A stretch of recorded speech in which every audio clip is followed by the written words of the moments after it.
ஒரு படம் வந்து ஃப்ளாப் ஆகி அந்த படத்தை எல்லாருமே கழுவி ஊற்றிக்கிட்டு இருந்தாலும் அந்த படம் உங்களுக்கு ரொம்பவே பிடிச்சிருக்கும். அந்த மாதிரி ஃப்ளாப் ஆன படங்கள்லேயே ஃபேன்ஸ் அதிகமாக லைக் பண்ணுற ஒரு 5 படத்தை பார்க்கலாமா? முதல்ல பார்க்க போகிறது காவலனை. இந்த படம் பல பிரச்சனைகளை கடந்து தான் ரிலீஸ் ஆனிச்சு. அப்படி ரிலீஸ் ஆனாலும் பெரிய ஆக்ஷன் எலமெண்ட்ஸ்லாம் இல்லைங்கிறதுனாலேயே இந்த படம் அந்த டயத்தில் மிகப்பெரிய அளவில் ஃப்ளாப் ஆனிச்சு.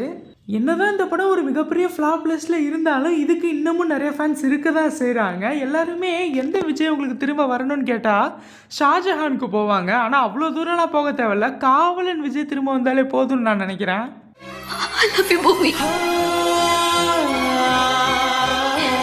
ஆனால் எங்கே இனி படமே நடிக்க மாட்டேன்ட்டு போயிட்டாரு. சரி, அதை விடுங்க. இந்த காவலன் படத்தை பற்றி சொல்லணும்னா இதில் எனக்கு ரொம்ப பிடிச்ச சீனு அந்த கிளைமேக்ஸ் தான். வித்யாசாகர் பிஜிஎம்ல பூந்து விளையாண்டுருப்பாரு.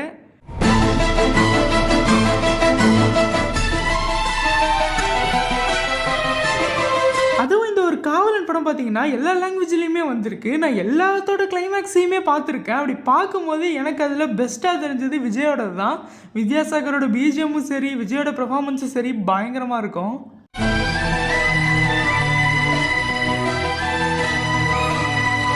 காவலன் படத்துக்கு யாராவது ஃபேன்ஸ் இருந்தீங்கன்னா மறக்காம கமெண்ட்ல சொல்லுங்க. அடுத்து பார்க்க போகிறது முகமுடி.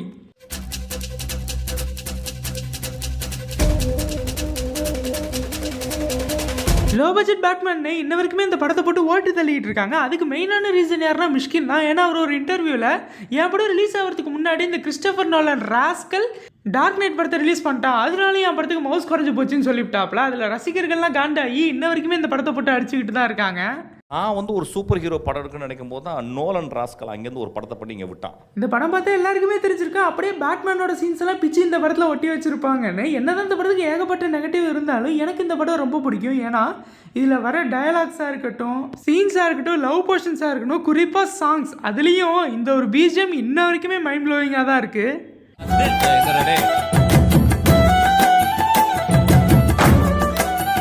இந்த மாதிரி ஏகப்பட்ட நல்ல விஷயங்கள் மிஷ்கினோட டச்சில் இருக்கிறதுனாலே இந்த படம் எனக்கு ரொம்ப பிடிக்கும். என்ன மாதிரி முகமுடி ஃபேன்ஸ் யாராவது இருந்தீங்கன்னா மறக்காம கமெண்ட்ல சொல்லுங்க. எனக்கு ப்ரூஸ்லி மாதிரி ஆகணும். ப்ரூஸ்லி மாதிரி ஆகி நீ என்ன பண்ண போற? ஃபைட் பண்ணு. அடுத்து பார்க்க போறது பில்லா 2. பில்லா, டேவிட் பில்லா.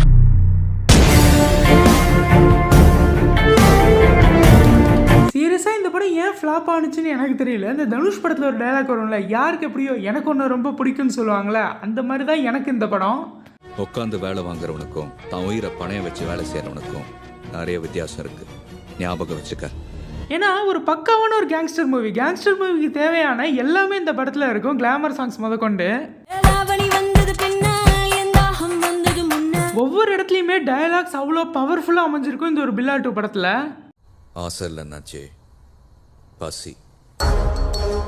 அது மட்டும் இல்லாமல் பில்லா 1ல எப்படி யுவன் செய்கை செஞ்சிருப்பாரோ அதே மாதிரி தான் இந்த பில்லா 2 படத்துலையுமே பிஜிஎம்ல பட்டையை கிளப்பியிருப்பாரு.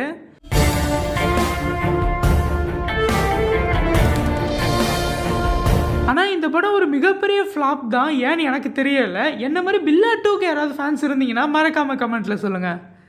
ஒவ்வொரு நாளும் ஒவ்வொரு நிமிஷமும் ஏன் ஒவ்வொரு நொடியையும் நானா செதுக்குனதுடா. அடுத்து பார்க்க போறது காஷ்மோரா. பவர் கட்டில் நான் அப்படியே லெஃப்ட் திரும்பும் போது அப்படியே ரைட். நம்ம தமிழ் சினிமாவில் புதிய முயற்சியில் ஒரு ஃபேண்டசி ஃபிலிம் வருதுன்னா அதை அப்போ கொண்டாட மாட்டாங்க. கொஞ்சம் வருஷம் கழிச்சு அந்த படத்தை பயங்கரமாக தலையில் தூக்கி வச்சு கொண்டாடுவாங்க. அந்த மாதிரி தூக்கி வச்சு கொண்டாடுற படங்கள்லேருந்து ஒரு காஷ்மோரா படமும் ஒன்று. அதான் அவங்க தலையே இல்லை. கார்த்தி நடிப்பில் ரிலீஸ் ஆன நல்ல ஒரு என்டர்டெயின்மெண்ட் ஃபேண்டசி ஃபிலிம் தான் இந்த ஒரு காஷ்மோரா திரைப்படம். சாண்ட்லியர் கீழே வந்த மாதிரி இல்லை, நான் அப்படியே ஸ்மூத்தாக மேலே வந்த மாதிரி இருக்கு. சுத்தமாக எங்கேயுமே போர் அடிக்காமல் பயங்கர ஜாலியாக நல்ல ஒரு ஃபேண்டசி எலமெண்ட்ஸோட இந்த ஒரு படம் போகும். ரத்னா சும்புவது கூட இடது கையால் தான், நீ வாளையே சுழற்றுகிறாய் வலது கையால். என்னது ரத்ன மகாதேவி லெஃப்ட் ஹேண்டா? இந்த ஒரு காஷ்மோரா திரைப்படம் தமிழ் சினிமாவோட அண்டர்ரேட்டட் ஃபிலிம்ஸ்ல வந்து இந்த ஒரு காஷ்மோரா படத்துக்கு யாராவது ஃபேன்ஸ் இருந்தீங்கன்னா மறக்காம கமெண்ட்ல சொல்லுங்க. ஃபைனலா பார்க்க போறது கோச்சடையான. வாய்ப்புகள் அமையாது, நாம் தான் அமைத்துக் கொள்ள வேண்டும். இந்த படம் மட்டும் அப்போ அனிமேஷனில் ரிலீஸ் ஆகாமல் லைவ் ஆக்ஷனில் ரிலீஸ் ஆகியிருந்துச்சுன்னா பாகுபலி ஹூன்னு நாம எல்லாம் இந்நேரம் கேட்டுக்கிட்டு இருந்திருப்போம். ஏன்னா பயங்கரமான ஒரு கதைக்களத்தோட அற்புதமான டயலாக்ஸோட சூப்பரான பிஜிஎம்மோட ரிலீஸ் ஆன படம் தான் இந்த ஒரு கோச்சடியான் திரைப்படம்.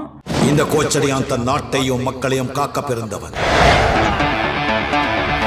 அப்போ ஒரு புதிய முயற்சியாக ஒரு சிஜில இந்த ஒரு படத்தை எடுத்தாங்க. எடுத்த டயத்தில் என்ன படம் அது, பொம்மை படத்தில் போய் சூப்பர் ஸ்டார் நடிச்சிருக்காருன்னு அவர் கழுவி ஊற்றுனாங்க. ஆனால் இப்போ அந்த படத்தோட ஏஐ டீசர் ரிலீஸ் ஆனதுக்கு அப்புறமா அந்த காலத்தில் சிஜியில் எப்படி பண்ணியிருக்காங்க பார்த்தியா, ஏஐயால் கூட பண்ண முடியலன்னு அந்த படத்தை தலையில் தூக்கி வச்சு கொண்டாடிக்கிட்டு இருக்காங்க. ஆனால் எனக்கு தெரியும் இந்த படம் ரிலீஸ் ஆனதுலேருந்து இதுக்கு சில சீக்ரெட் ஃபேன்ஸ் இருக்க தான் செய்கிறாங்கன்னு. அதில் நானும் கண்டிப்பாக ஒருத்தன். என்ன மாதிரி ஏதாவது இருந்தீங்கன்னா கமெண்ட்டில் சொல்லுங்கள். பார்த்தாயா எங்கள் நாட்டின் ரத கஜ துரக பதாதிகள்.